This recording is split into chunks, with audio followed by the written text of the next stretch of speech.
阳麦团也打赏了，只是我们没有来得及感谢麦团啊。那么在节目最后也会给大家带来这个《华尔街联报》一人之治，习近平的权力膨胀到底到了什么地步？那新中国地图成为焦点之后，又发生了这个中国和邻国之间的怎样的纠纷？那李强又敦促各国避免新冷战，用上了怎样的说辞呢？尽在稍后的《华尔街联报》。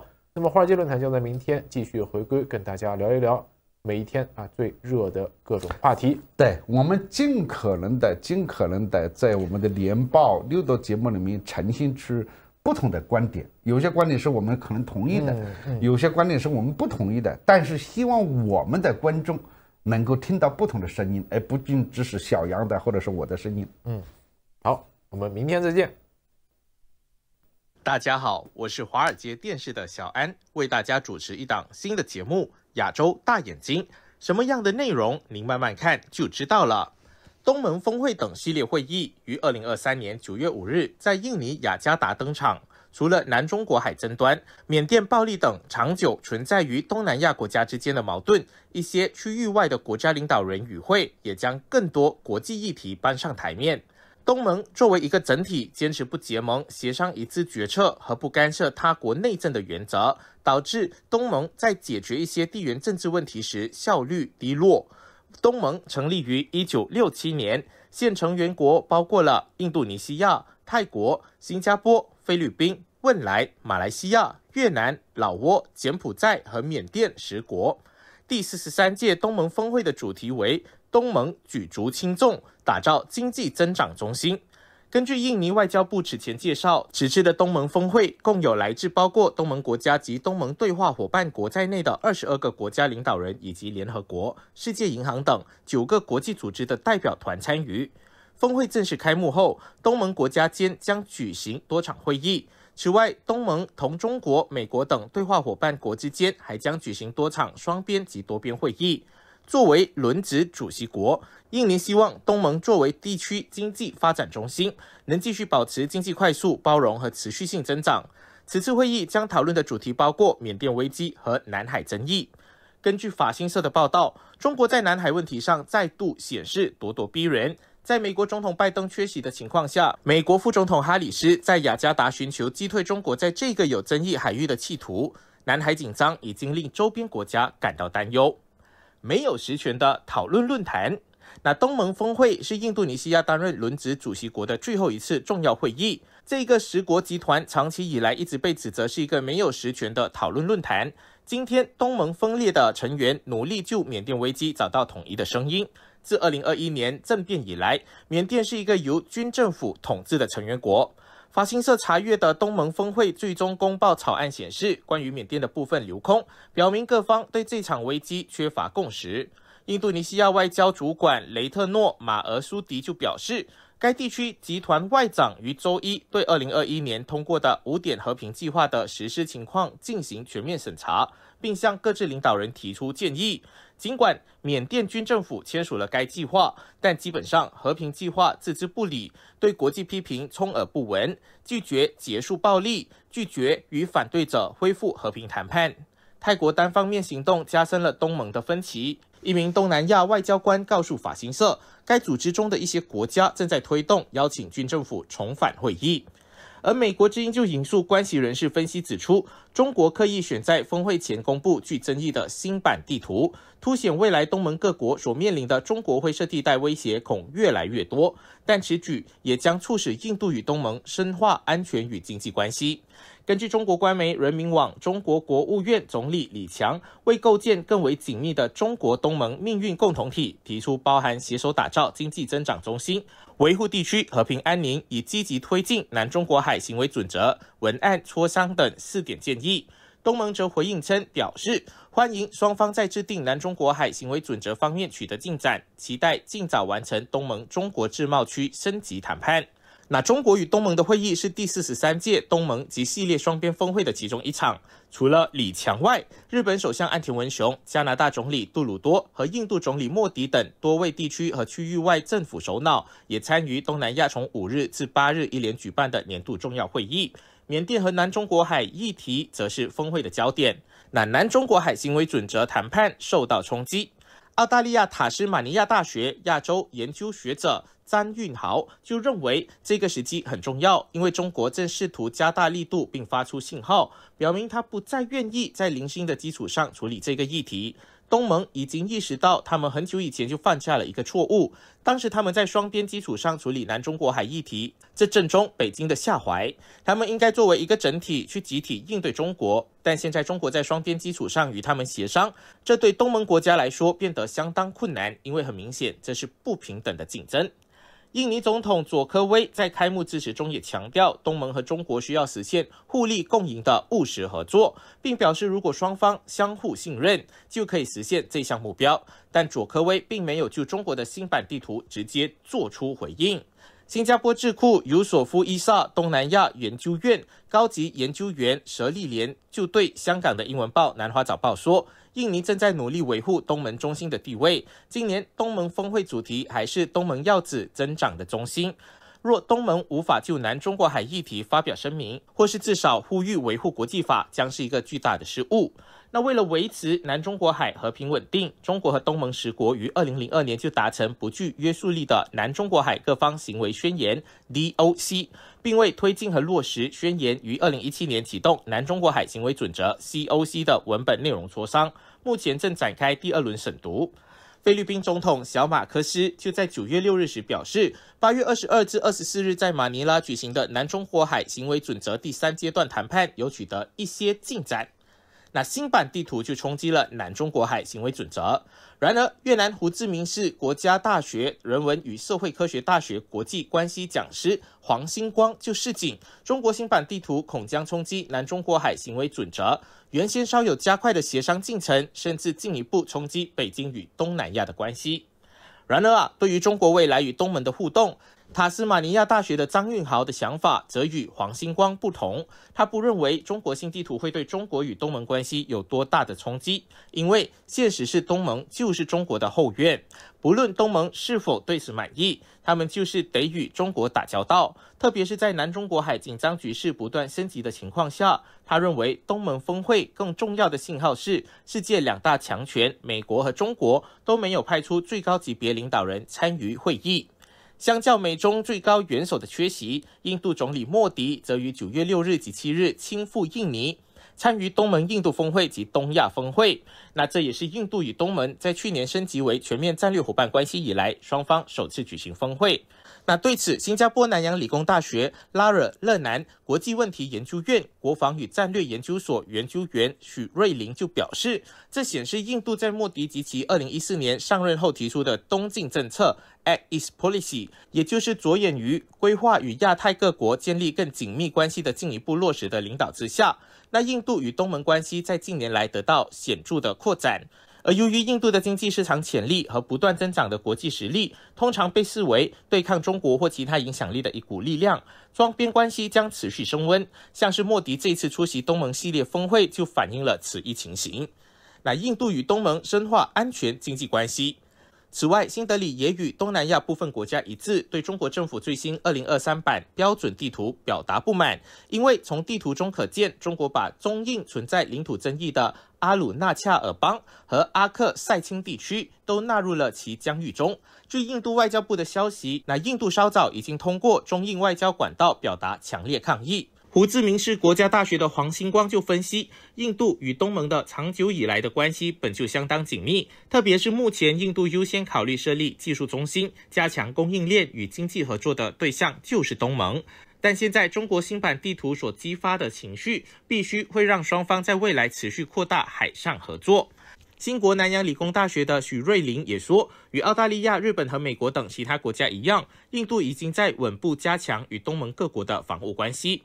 而其中一些东盟国家与印度的安全合作，目前已经与比中国的要广泛得多。许瑞麟就以菲律宾为例表示，那菲律宾先前已经宣布会跟印度购买布拉莫斯反舰巡航导弹系统，另外印度也计划提供布拉莫斯巡航导弹及赠送1艘护卫舰给越南。那印度退役海军准将、非营利组织印度海事基金会副总裁辛赫先前就表示，随着北京屡次展现出不愿意遵守国际海洋秩序的立场，印度以及许多东盟国家已被迫选择将强化防卫合作视为当前的第一要务，以小心翼翼地应对中国的大举扩张行径。那李强就说，他想要避免新冷战。中国总理李强在峰会上就表示，中国与东盟有着悠久的友好关系，在3年大流疫期间，双方共同合作展开抗疫活动，双方还通过对话解决了许多问题。李强就表示，过去的20多年10+3合作机制经历多次的危机考验，在推动地区发展和繁荣中发挥着重要的作用。李强还说，越是遇到困难的时候，越是需要抱团取暖，团结协作，努力推动构建亚洲命运共同体。另外，李强在峰会上也呼吁大国控制分歧，并警告新冷战的风险。北京此前曾对美国旨在鼓励其邻国形成区域集团的政策表示担忧，例如四方联盟，也就是美国、日本、澳大利亚和印度，或者是奥库斯军事联盟，也就是澳大利亚、美国和英国。李强就呼吁日本首相岸田文雄、韩国总统尹锡悦和东南亚国家联盟领导人参加的东盟+3峰会上反对任何集团之间的对抗。继上周2东盟领导人会议之后，该地区组织周3在雅加达连续与中国、日本、韩国以及美国和加拿大举行峰会，为大国向10国拉拢或施压提供了机会集团。那日本核废水议题，中日领导人也讨论了福岛核电站废水排放问题。岸田文雄解释了日本的立场，并呼吁建立建设性和稳定的双边关系。而中国官员则坚持要求东京对这些令该地区国家担忧的拒绝采取负责任的态度。那一位出席会议的外交官表示，但这并不是一场紧张的讨论。韩国总统尹锡悦则要求他的合作伙伴拒绝与朝鲜进行任何潜在的合作。朝鲜正在与俄罗斯就军售问题进行谈判。那根据韩联社报道，一名总统官员援引这位领导人的话说，任何与朝鲜建立军事合作的企图都会破坏国际社会的和平，必须立即停止。东南亚是和平稳定的高地，合作开发的热土，不是地缘政治的角斗场。地区各方应坚持以包容心态构建开放和非排他的朋友圈，尊重东盟中心地位和东盟主导的地区合作框架。那摒弃冷战思维，反对零和博弈，让该地区远离地缘政治的计算，不当大国博弈的棋子。那期待这次的会议促进团结、深化合作、聚焦发展，为国际和地区形势注入更多稳定性和正能量。谢谢大家，这就是第10期的亚洲大眼睛，希望听到您的意见，留言在节目下方。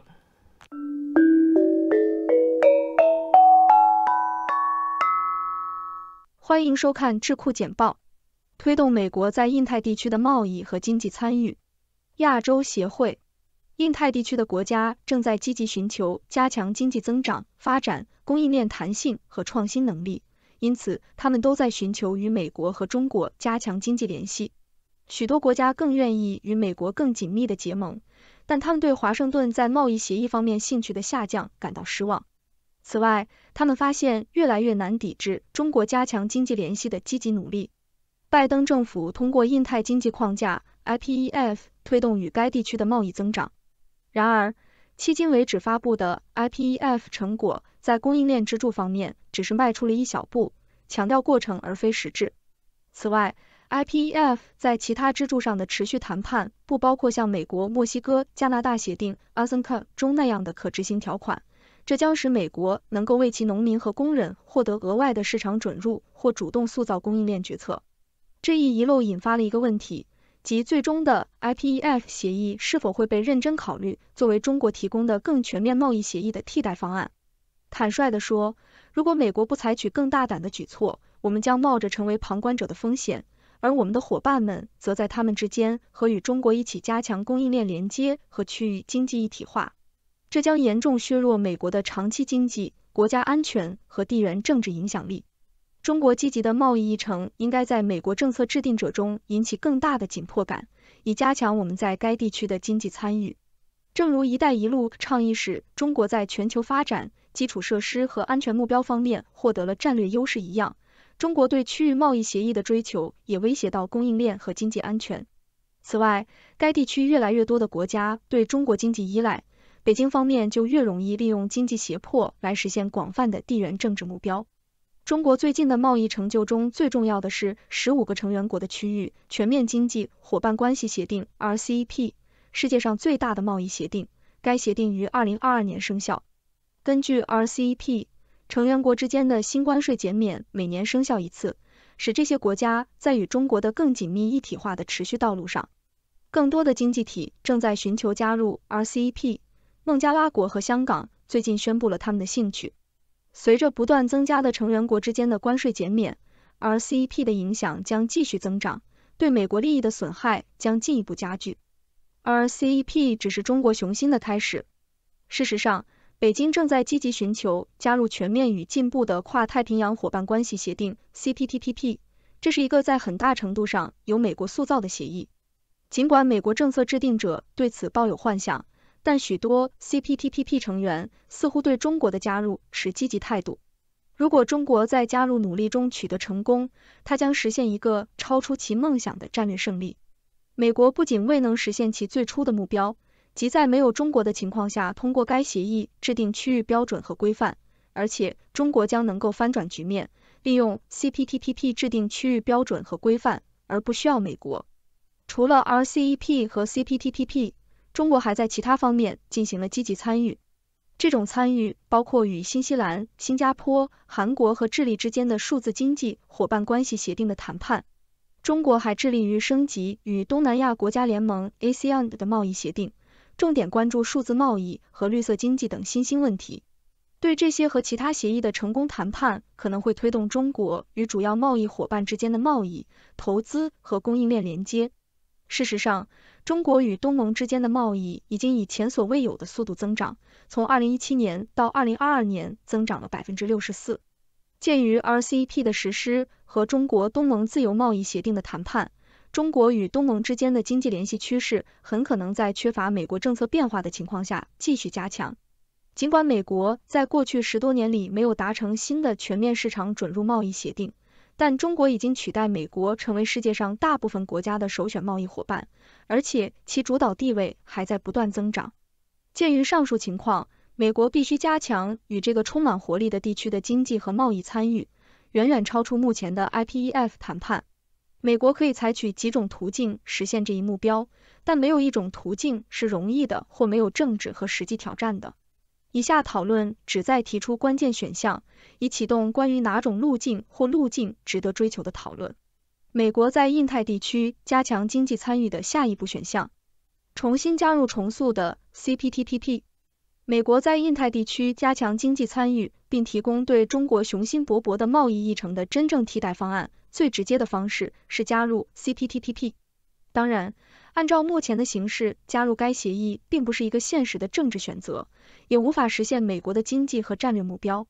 鉴于此，我们建议美国寻求更新和重新谈判协议的核心领域，正如我们在之前的报告《重塑 TPP》可能促进美国重新加入的修订中所概述的那样。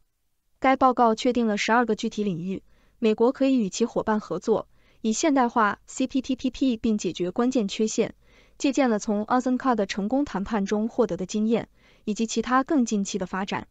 美国需要在关键领域进行谈判变更，例如原产地规则，以便只有协议各方受益，以确保其不成为中国内容的后门，加强劳工和环境方面的规定，在数字贸易和知识产权等领域更新规定，并在供应链和经济胁迫方面增加新的章节。通过 CPTPP 而不是 IPEF 来实现美国在劳工、环境和数字贸易方面的目标的一个好处是，印太国家在更深入和更全面的协议中更有可能做出有意义的承诺，并承诺市场准入。这些承诺还将为将供应链联系在一起提供实质性的激励，而这在当前版本的 IPEF 中是缺乏的。总体而言，我们从广泛的美国政策制定者、利益相关者和贸易伙伴那里得到了非常积极的反馈。人们似乎越来越认识到，美国在应对中国雄心勃勃的区域议程方面做得不够。此外，许多担心中国影响力增长的该地区国家表示愿意修改协议，以满足美国的需求。另一方面，许多美国政策制定者指出，与 CPTPP 相关的政治包袱是推进这一方法的障碍。因此，尽管我们仍然认为重新谈判 CPTPP 是首选方法，但我们也认为美国应考虑其他实现类似目标的方式。我们在这里概述了3个额外的选项。开始第2阶段 IPEF 谈判，美国与其他13个伙伴一起努力在2023年11月之前完成 IPEF 谈判，以与亚太经合组织 APEC 领导人峰会在旧金山同时举行。谈判似乎基本上进展顺利，可能除了贸易支柱的更具争议性的方面，如数字贸易。与如此多样化的国家进行具有影响力的协议谈判并不容易。IPEF 谈判人员应该因为他们在5月份在供应链工作方面的重要成果而受到赞扬。尽管如此，供应链的结果虽然是一个有用的第一步，但范围有限。如果这是对 IPEF 其余部分可能包含的指导，我们可以预期在其他领域也会有有限的结果。这为美国打开了一扇大门，可以在协议中注入更多的雄心，并以此为基础，通过在 APEC 领导人峰会之后领导第2阶段 IPEF 谈判，进一步推动区域经济参与。供应链工作可以从一个不涉及特定行业的方法转变为专注于最关键领域的行业谈判。例如，美国可以在关键矿物质等核心新兴技术领域追求具有实质性承诺的谈判，或者在 COVID-19 大流行期间出现问题的与健康相关的产品领域。该支柱中进一步工作的其他想法包含在最近的 ASPI 问题论文，通过印太经济框架 IPEF 加强区域供应链弹性中。同样，贸易支柱可以扩大，包括传统上在美国协议中找到的知识产权、服务和工业标准等条款。一个值得强调的领域是减少非关税壁垒和建立共同标准。这些被低估的措施在促进贸易、投资和供应链一体化方面可以发挥关键作用。重要的是，美国还可以提议在第2阶段解决市场准入问题，这在目前尚未讨论。这样的谈判对于防止美国在努力在该地区各个领域之间建立供应链联系方面进一步落后至关重要。例如，考虑到在越南设立工厂的企业需要关键的电子元件作为最终生产的输入。在当前的关税率下，决定从中国以 0% 的关税，而不是从美国以 35% 的关税购买这些元件，将是一个毫无疑问的选择。这正是为什么需要市场准入谈判来改变这种动态。然而，鉴于敏感性，美国可以考虑以渐进的方式进行市场准入谈判。例如，华盛顿可以与其伙伴合作，在针对性行业如关键矿物、清洁能源或医疗相关商品中消除或减少关税，这将有助于加强美国与志同道合的国家的供应链。鼓励新伙伴加入 ASEAN。 增加该地区参与的第3种方法可能围绕着扩大最受欢迎的美国贸易协议。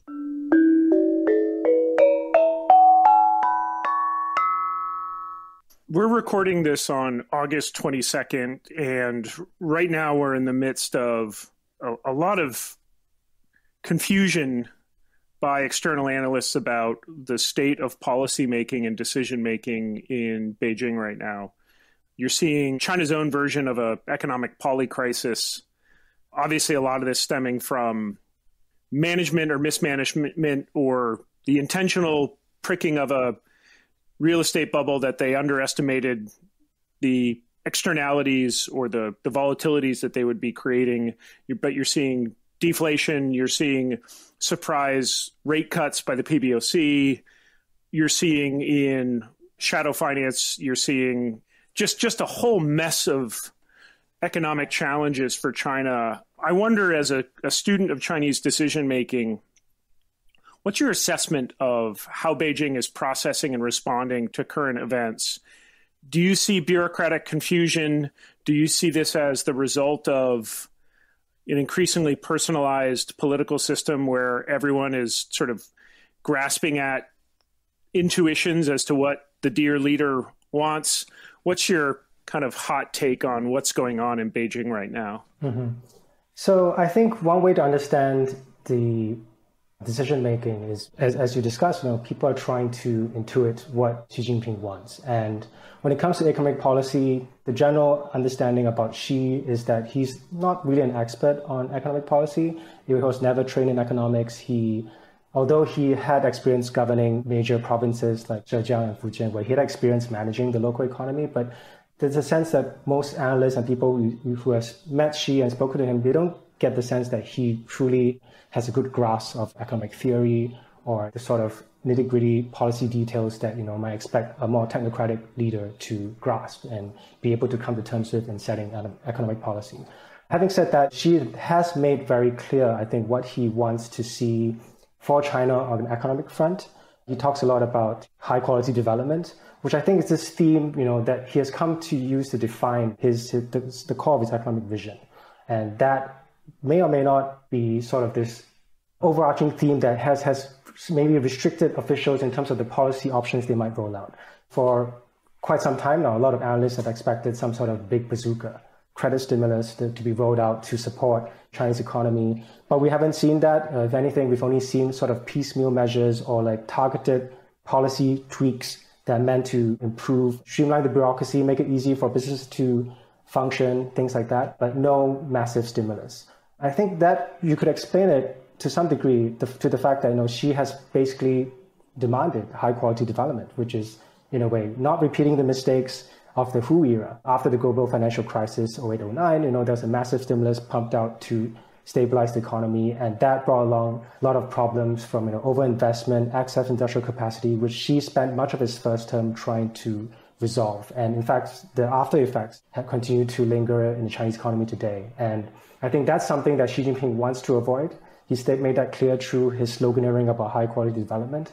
And China's problems today are sort of require a new playbook, of which policymakers are not, when you tell them you can't really go back to the tools you have before, you have to figure out new things, figure out new methods for dealing with these problems. And I think that's probably one aspect of the problem. Like they have these new strictures, the overall theme that Xi Jinping sets for them in terms of what sort of economic policies they can set, but they have to find a new way, new methods for dealing with problems they never had to face before. Yeah, that's such an important point that I think we've become so used to the party finding ways to kick the can or pull some sort of rabbit out of a hat. But across the board, both domestically and externally, the party is just dealing with a whole new set of challenges that in some ways it appears ill-equipped to successfully navigate, especially as you just mentioned, with some of the more rigid bureaucratic structures and expectations and guidelines that have been laid on. This segues just perfectly into the book, which was perfectly timed for the moment when I think we're reaching peak anxiety, confusion, and concern about China's trajectory. And as we were just discussing, seeing many of the pathologies of the political system, but also Xi Jinping's own particular style of governance come to the fore. Can I ask you, before we get into the book, just talk us through what motivated you to put pen to paper? You were in Beijing at the time. You're covering Chinese politics. What were some of the puzzles you wanted to answer, or what were some of the tentative arguments that you wanted to test as you researched and wrote this book? Mm-hmm. I actually didn't have like a major thesis that I was trying to put forth when I first came up with the idea of writing the book. Essentially, it started as a more simple idea. Basically, when people talk to me like, oh, you cover China, you write about Chinese politics, is there a book you can recommend to me to read about Chinese political system and let me basically help me come to terms with China of today and how things work? And for a long time, I would recommend people read Richard McGregor's The Party. The problem with that is that book came out in 2010, 2 years before Xi Jinping came to power. And as I worked in China, I arrived in China in 2014, and as the years went by, as the Xi era really started to set in, you start to realize that, okay, Richard McGregor's The Party is a very good book, is a very good primer at the time when it came out, but the more Xi Jinping changed about the Communist Party, the more he changed the way politics worked in China, the less McGregor's book is able to help people understand what's going on in Xi Jinping's China. So I felt that there's sort of this market gap, that there is a demand or there's an absence of a good book that can explain Chinese politics of the Xi era. And I felt, well, perhaps I could attempt to write such a book and try to bring to life the sort of changes that Xi has made. And as the title suggests, Party of One, Xi Jinping essentially, you could say, remade the party around himself, in his own image, around his agenda, around his vision, moving the party from a period where you're trying to becoming a more governing party. It stepped back from the front lines. There was more of a separation of duties between the government and the party, and moving it to an era where the party is more on the front foot. It is in the front lines of policy making. As Xi Jinping says, the party leads everything. There's no longer pretending that the state and the party are separate. And above all, Xi Jinping is the guy. He is the man who stands on top of this political machine, highly centralized. His will is channeled from the top to the bottom. And so I guess the book was trying to explain how this came to be, why Xi Jinping wanted this to be the case, why did he restructure the system around himself, and what are the consequences of such centralization of power. I want to explain how this has affected how Chinese bureaucrats think, how the bureaucracy changed the way it functions, and also look into the negative consequences this has thrown up in policymaking and governance on the ground. Great. Thanks. Yeah. And I should say to the listeners out there who have themselves written books and are insulted that Chunhan was not recommending their book as he wrote his, I would just say that's not an insult against your book. It's just Chunhan is not particularly well read. So he just didn't know about all the great books that have been written. And he went the Rube Goldberg way of instead of familiarizing himself with the literature, just decided to write his own book. Yeah, no, but just it really isn't, obviously everyone who listens to this podcast should have or has read Richard's book, which was awesome, right? And really defined how many of us thought about the party. It was definitely the first kind of modern book to say, hey, the party matters. Mm-hmm. But as you say, your book takes us right up to the present. So through COVID, through the corruption purges, so it really captures the state of play up until today. Mm-hmm. We don't have time in this podcast to talk about everything in the book because it does span the entire gamut of Xi's time in power. And the book is also very much a book about the party itself. So what I thought we could do is pick a narrow slice of this book and talk about it. And we had agreed that one good topic would be a later chapter in the book called One Man's Fate, which is about the challenge of succession, which is not a risk we think about day to day in China, because the actuarials for dictators seem to be pretty good for reasons I don't entirely understand. So Xi Jinping will likely be around for a very long time. He's relatively young. He's certainly a lot younger than the current leader of our regime here in the United States. But nonetheless, whereas we know exactly what the succession procedure would be in a constitutional democracy or a political system with more regularized power transition mechanisms, China, it's an entirely different story. So I thought we would talk about that. And if I could pose an initial question to you, which is a level set question before we get into Xi Jinping, is can you first just talk about succession in authoritarian political systems more generally, and including in China across time? Why is it so difficult for autocratic political systems and China in particular? Again, this is not a new problem. Why is it so difficult for them to regularly, predictably, and in a systematized way transfer political power from one autocrat to another? Yeah, so this is the core question. As you and I know, Bruce Dixon once famously wrote this thing that the central drama in Chinese politics since 1949 is succession. And in fact, you could go further than that. Chinese imperial history is full of succession dramas. As I wrote about in my book, the first anecdote I use in the chapter on succession is actually describing how Qing dynasty succession politics functioned, and particularly how they ended up using this system of secret naming of a successor, where they write the name of the next emperor, put it in a box, put it behind this tablet that sits above the dragon throne. And officials, when the emperor dies, would compare two copies of one on the emperor's person and the one in the box to see whether the name of the next emperor matches up, and if so, you know who the next guy is. That's sort of like a way to tell the reader, like, this is a long-standing issue that Chinese people have thought about, Chinese leaders throughout the centuries have dealt with. And so in some ways, Xi Jinping is not unique in confronting this problem. He has, in fact, you could argue, thousands of years of history to look back on to figure out, what are some of the best practices that he could use in trying to decide how he's going to hand over power himself. Specifically about authoritarian systems, I guess one way to look at it is the core problem that any authoritarian leader has to deal with is this thing called the successor's dilemma. Autocratic leaders tend to prefer installing successors who they believe can protect their legacy and also their personal safety in retirement. But at the same time, the leader in waiting, the next guy, has to start building his power base ahead of time. You cannot leave it too late or too close to the handover or even after, before this successor starts to build his own power base. Because if that's the case, then there's a very good chance that the next leader could get deposed or be made an ineffectual leader after he actually takes office. And if that happens, then the previous leader would have failed in his primary task, which is to hand over power to some guy who can basically uphold and defend his legacy. And the problem is when you start to decide who the next successor is and you start handing over power, you make clear who he is, there's also another dynamic that comes into play, which is the political elite would naturally start to realign their loyalties. They would start to try to befriend the new leader, build connections with him, build rapport with him, and that inevitably would sap away at some of the authority of the incumbent leader.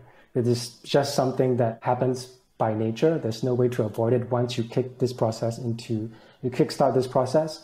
So whoever is in charge right now has to think very carefully. Who I want to choose to succeed me? When do I start this process? How much certainty do I want to make this process appear to have? Because all these considerations, all these factors will have an impact on his own current power, his ability to exercise it in the process of handing over the leadership to the next guy.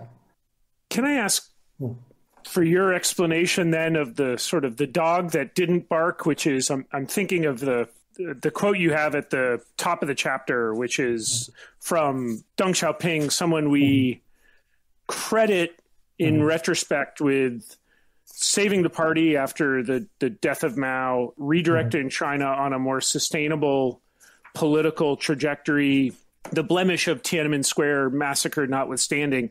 But you've got a great quote here from Deng, which says, building a nation's fate on the reputation of one or two people is very unhealthy and very dangerous, which makes total sense until you think about the role of Deng Xiaoping in the 1980s and the 1990s, which was the reputation and the nation's fate really did depend on one or two individuals, namely Deng Xiaoping, who was playing puppeteer of the political system.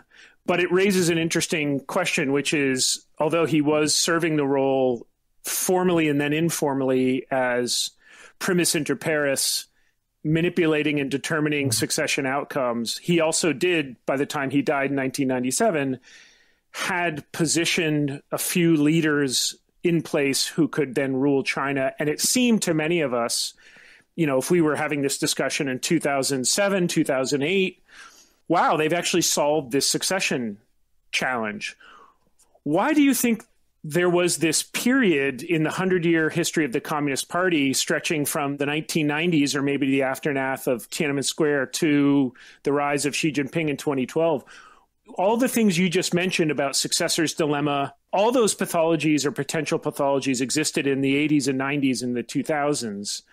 Why do you think Beijing was able to sort of plug its fingers in the hole of the succession dam and hold it together for that long? Sorry to drag this question on, but put it another way, I guess, is the puzzle Xi Jinping not selecting a successor, or is that just the reversion to the norm and the puzzle is actually this 15 or 20 year period in the 90s and 2000s when China was able to essentially hold together for the better part of 2 decades a somewhat stable succession process? What's the puzzle? I think the 20, 30 year where we had a stable and somewhat predictable succession process, actually the exception that proves the rule. Because for most of Chinese history, we had authoritarian leadership, right? We had imperial dynasties and then transition to the Republic of China, which also had its own issues with succession, even after it was forced to relocate to Taiwan. And now People's Republic, you could argue that there's a far more continuity in terms of the problems of leadership succession throughout these various regimes. And that couple of decade period where Deng Xiaoping handed over power to Jiang, and Jiang handed over power to Hu, and Hu handed over power to Xi, with quite reasonable amount of clarity, and timelines were more or less met, with the exception of 1 or 2 cases. That was actually sort of not what things tend to be. And the fact that this happened, I think you could credit it to actually the fact that Deng Xiaoping essentially decided 2 successions down the line. And he essentially took the decision for picking a successor out of Jiang Zemin's hands. And basically, when Hu Jintao was promoted to the Standing Committee, Politburo Standing Committee in 1992, that essentially was it. Jiang Zemin, obviously, he could have tried to change that decision, but as it proved, he failed to if he wanted to. The decision was essentially made for him by his predecessor. So that sort of allowed this process to seem predictable because the incumbent, in the case of Jiang, actually didn't really have an opportunity to meddle with the decision that was really made for him. And in Hu's case, he also didn't have a choice of a successor. Xi Jinping's elevation was not a Hu decision by himself. It was part of this negotiated succession process, a very opaque process where, party elders, certain cliques and factions within the party elite sort of negotiate, okay, who can we accept to be elevated to be the next leader? So neither Jiang or Hu actually had free hand in deciding who the next guy is. Yeah. Deng Xiaoping had that, and he decided 2 successions down the line. So I think that gave us this sort of illusion of stability and predictability. And then now we're back to a situation where actually the incumbent now pretty much has a free hand to decide who the next guy is. And all the old problems have come back because we have no certainty over his decision-making process, no clarity over timelines. And basically, we've gone back to the era where uncertainty is basically the key issue when it comes to Chinese leadership succession. Also would recommend a really good paper by Ma Xiao on this from 2016 called Term Limits on Authoritarian Power Sharing, Theory and Evidence from China, which came out the year that Xi Jinping was elevated to the, quote, core of the party, which happened that fall. But what Ma Xiao did really effectively in this paper is essentially describe the power sharing dynamics that are needed for a sort of somewhat stable term limit succession process to be in effect. And as soon as you see the breakdown of that power sharing agreement, then succession term limits go out the window. And that clearly proved the case with Xi, that as long as you had numerous relatively powerful factions in the party, it sort of maintained a succession process because that was the result of a competitive political process. But under Xi, you don't have those factions, and so it breaks down. So anyway, Ma Xiao's paper is really good on this front. I wonder if next you can talk about how Xi Jinping managed to disassemble that tentative, fragile process that you just outlined that occurred under Jiang Zemin, then Hu Jintao, of course, under the shadow of Deng Xiaoping. Was this just a matter of some of the environmental and ecosystem attributes of the Jiang and the Hu period disappearing, and therefore that opened up space for Xi Jinping to simply assume the mantle and not feel compelled to pass it on? Or did he take offensive bureaucratic moves to ensure that a decision on succession was his alone? I think one way to look at it is that I don't think Xi Jinping was attacking the problem in terms of like, oh, how do I want to do succession? I think the key problem that he was trying to solve is political control. And he believed that China needed a highly centralized leadership where clear lines of reporting, reviving the Leninism in the Communist Party, where it's completely hierarchical, top-down leadership. And with him as the ultimate leader at the center, able to channel his will from Beijing down to the grassroots. And I think that was the key political problem he was trying to solve, trying to ensure that China had this strong central force holding together the country and preventing like centrifugal forces from tearing the country apart. And by solving this problem, or attempting to solve this problem, he has basically revived the old succession problems because, as you talked about the paper you mentioned just now, where there was a more competitive internal debate within the party, more competitive elements within the party leadership. There was more power sharing and perhaps more deliberations and consultations on choosing the next guy. When the current leader has basically succeeded to a very large extent in eliminating rivals, sidelining people who could challenge him, and centralizing most decision-making powers, if not all of them, in his own hands, that has natural effects on who gets to influence succession. Part of the reasons we discussed just now as to why the party had this period where it seemed to have very smooth succession process, because there are lots of people involved. The party elders were involved, retired people, people with no formal positions in the party leadership were able to have a say. And that was a problem that Xi tried to eliminate. As we know, Xi basically cleared out people through corruption purges and also undermined potential rival power centers by breaking down the political networks and preventing retired elders and sort of peripheral members of the party elite, princelings who don't have formal leadership positions, prevented these people from actually meddling in top leadership decisions. And insofar as he succeeded in doing this, and I think we can all agree that he has succeeded to a very large extent, you take out other potential decision makers, you take out other power players who can influence succession. And this leaves pretty much, the decision to himself. He may still consult people in the sense that he will have to talk to his lieutenants, he have to talk to other people in the party to get a sense of, is this guy suitable to take over me, basically assess his potential successors.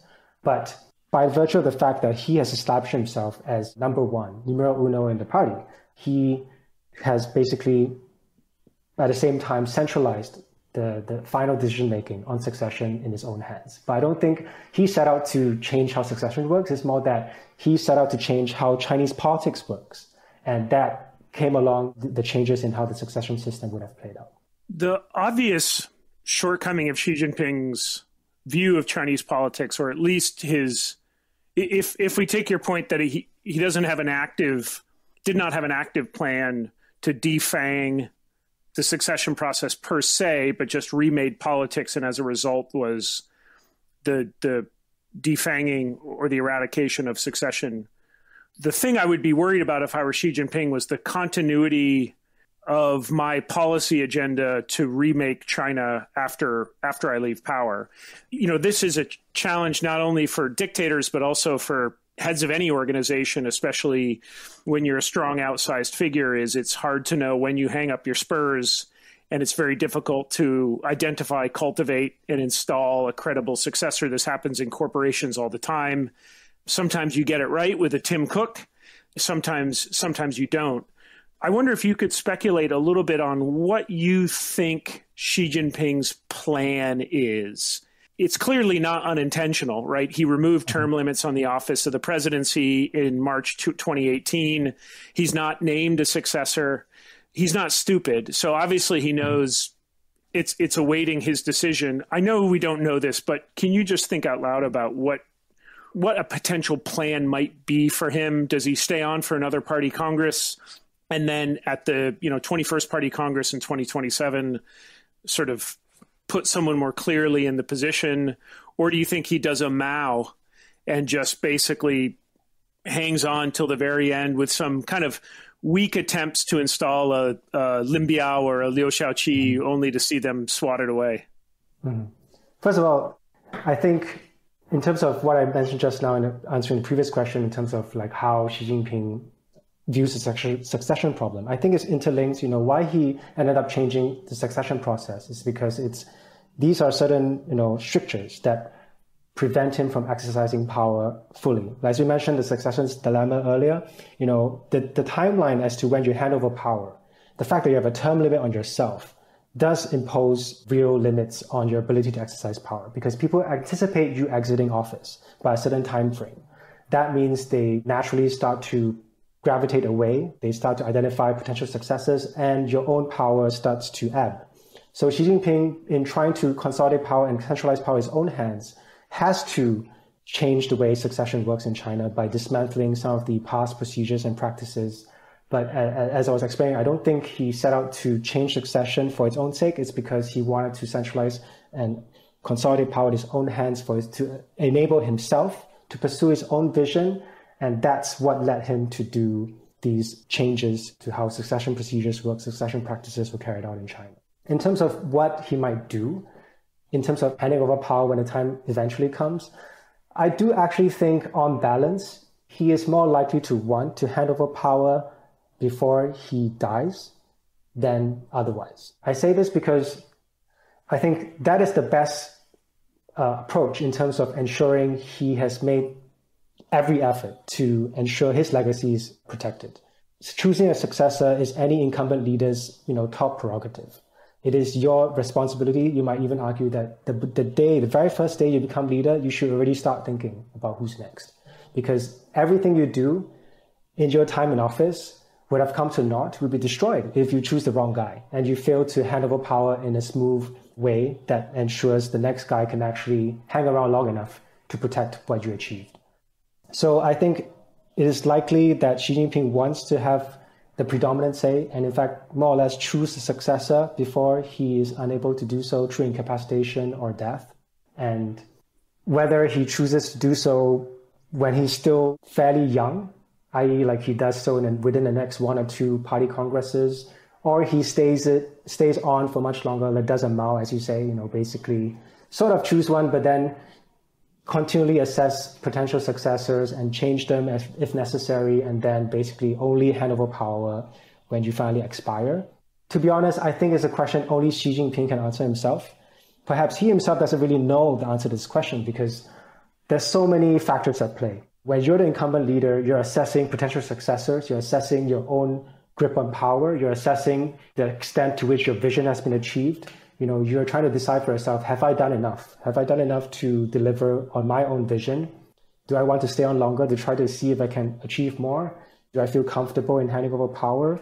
Is there anyone in my team right now who I feel comfortable in taking over me? Yeah. So all these are very complex, dynamic issues, which Xi Jinping was constantly evaluating and re-evaluating as he gets more information, as he sees people perform.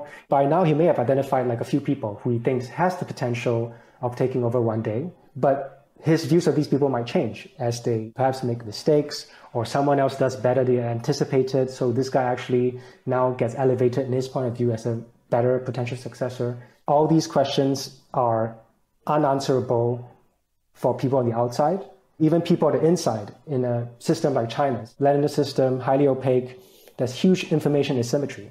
People at the very top perhaps might know more than we do, but they also don't have perfect information. Yeah. Within the top leadership, people also, second guess each other. They try to figure out what he knows. They don't know what leadership the Xi Jinping thinks. They try to play on that to game the succession process in their favor. So basically, in short, it's a very difficult question to answer, even for people within the system. So much more for us.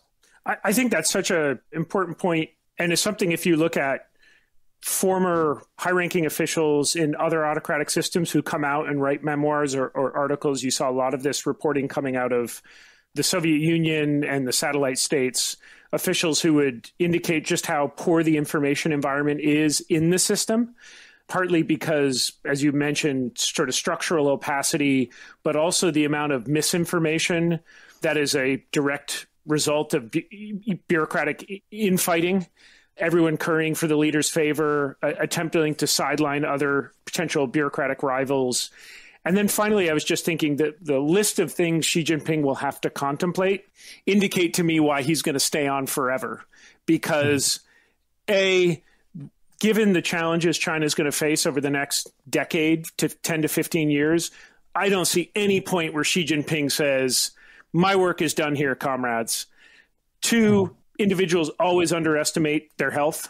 It's the classic problem of try to get grandpa to stop driving to the store and try to have that battle, right? It's very hard for individuals to unilaterally say, you know what, I think I am too old, time to hang up the spurs. And then the third issue you mentioned is, does he trust anyone to take over? A structural side effect of autocratic governance is you don't really like being surrounded by people more capable than you. Mm-hmm. You want people who are not a threat to you and will just do what you want.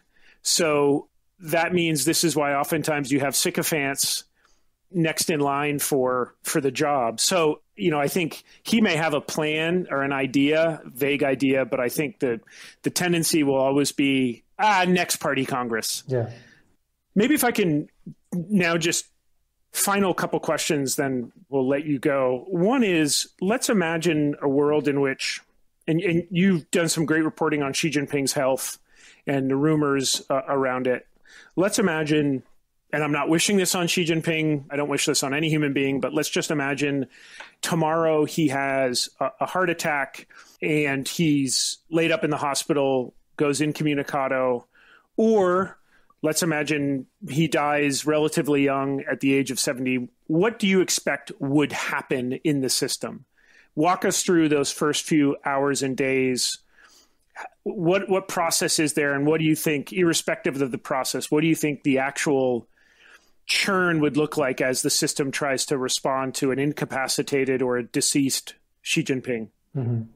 Well, this is a very difficult question, and any answer would be highly speculative. And I think it would be remiss not to bring out the famous 2017 movie by Armando Iannucci, Death of Stalin, as a sort of device for trying to help us think through like what sort of outcomes and what sort of things might happen in the event of the incapacitation and or death of a very powerful leader. And as you saw in the movie, of course, the movie is highly fictionalized depiction of real events, compressing things that happen over many months or even years into a span of, I think 1 or 2 weeks. But I think the dynamics it showed, the sort of processes the main characters went through in trying to sort out, succession arrangements, trying to put themselves in, prime position to take over. That's the sort of dynamics we can expect to see in the event of a similar development in the Chinese system. And the problem is we don't really have many clear rules and procedures to fall back on, at least in terms of what's written in the Constitution and other relevant regulations. As we know, the General Secretary is the most powerful position, and it has to be chosen by the Central Committee, who can convene the Central Committee meeting in the event of leadership incapacitation. There is no 25th Amendment, right, in the Chinese system. Who gets to decide that Xi Jinping is incapacitated to a sufficient degree that we must summon the party elite to come together to discuss and ruminate on the choice of an interim successor or full-time successor? Like, all these questions are important ones, but insofar as the letter of the party charter and the Chinese constitution are concerned, there is no procedures. In the absence of clear procedures, I think what might happen is people in certain key positions who have control over information flows, who have control over certain key institutions like the security forces, or are able to control the flow of information within the party. These people might have far more power than their titular position suggests, because they can shape events in terms of how the leadership responds. Who finds out first? Who finds out the leader is capacitated first? Who do they tell? All these little things can affect how the party responds, because different people finding out different times, responding to the situation and acting first.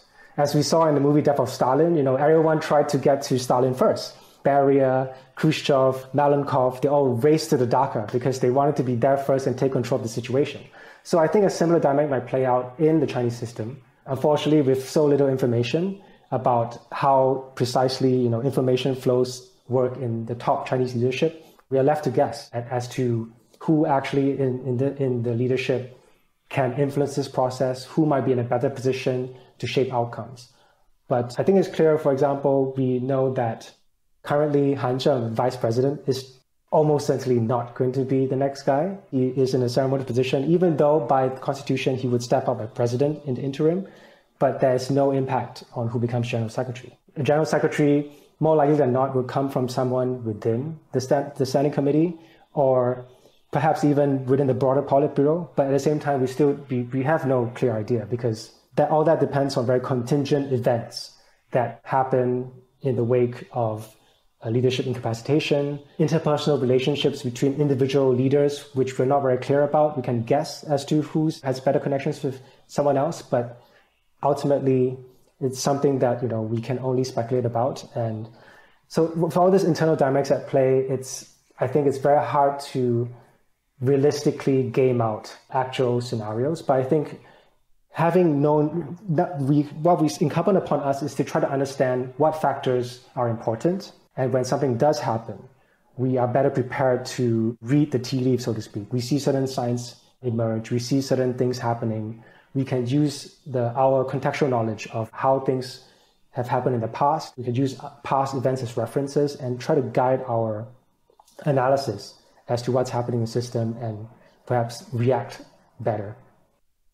This is a topic of, as you say, it's fraught with speculation, but it's also one that's pretty darn important, given that China remains the second largest economy in the world. a very active nuclear weapons state, huge global military, diplomatic presence, and as you just mentioned, tons of speculation about what would happen if Xi Jinping choked on a dumpling, which, as we saw, I always mention this anecdote, but when Ronald Reagan was shot in 1981, Alexander Haig, the then Secretary of State, stood up in front of the press and said, "I'm in charge." And he wasn't. It was the vice president who was technically and de jure in charge. But it shows you, even in a democratic system with really well-refined succession procedures, there's still lots of uncertainty about what would happen if a president were to be incapacitated or to be killed. This happened when Donald Trump got COVID-19. Again, his health wasn't seriously in question, but I remember lots of breathless coverage in the media about transition of power, what it would mean for policy agenda. I mean, I think we can multiply that by a factor of 10x if we're thinking about China. All of that is to say the place where people who want to think about this and know more about this and have the requisite background information, fortunately now have the best place to go, which is your new book, Party of One, for sale at every great bookseller. Chunhan would like you to not buy it on Amazon because he will make no money off of the purchase there. So please do go to a bookstore and buy a physical copy to maximize his income earning potential. Chunhan, thanks so much for this great book. Also, your continued great reporting. You've got a piece out this morning that I just saw on the fine that was levied on Minsk Group. So you're still the place to go and the person to read to understand China's evolving political system. So thanks very much for your time.